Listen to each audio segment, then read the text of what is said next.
নোয়াখালীতে যে বাইরে জামাত করেন সেই লোকগুলোর কথাগুলো শুনবেন যে আপনাদের জামাতের আমির কি বলতেছে, যে নোয়াখালী নাকি এখন বিভাগ চাচ্ছে আর কুমিল্লা কি বলে শুনেন। আমি তো বুঝতেছি না এই পাগলের কথাগুলা। কুমিল্লাবাসী বলেছে আমাদের নামেই আমাদের পরিচয় আমাদের বিভাগটা দিয়ে দেন। এমনকি বৃহত্তর নোয়াখালীর লোকেরা বলেন নাই যে লক্ষ্মীপুরের নামে দেন বিভাগ, তারা বলে নাই যে আপনারা নোয়াখালীর নামে দেন, ফেনীর নামে দেন, তাও তারা বলে নাই।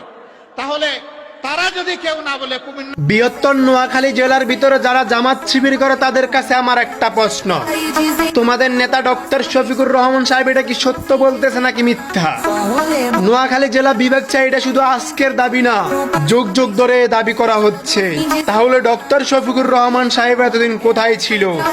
আগামী জাতীয় নির্বাচনে যারা জামাত শিবিরকে ভোট দিবে তারা তাদের মায়ের সাথে জিনা করবে, কারণ জামাত শিবির হচ্ছে একটা মুনাফিকি দল। আপনার দাড়ি পাল্লায় ভোট দেওয়া মানে আপনি মুনাফিকদেরকে সাপোর্ট করা। সবার আগে আমার জেলা, আমার মাটি নোয়াখালী জেলা যদি কুমিল্লা নামে বিভাগ দেওয়া হয়, তাহলে আগামী জাতীয় নির্বাচনে বিএনপি বলেন, আওয়ামী লীগ বলেন, জামাত বলেন, এনসিপি বলেন, নোয়াখালীবাসী একটাই স্লোগান তোলেন, আমরা কাউকে ভোট দেব না, দেব না, দেব না।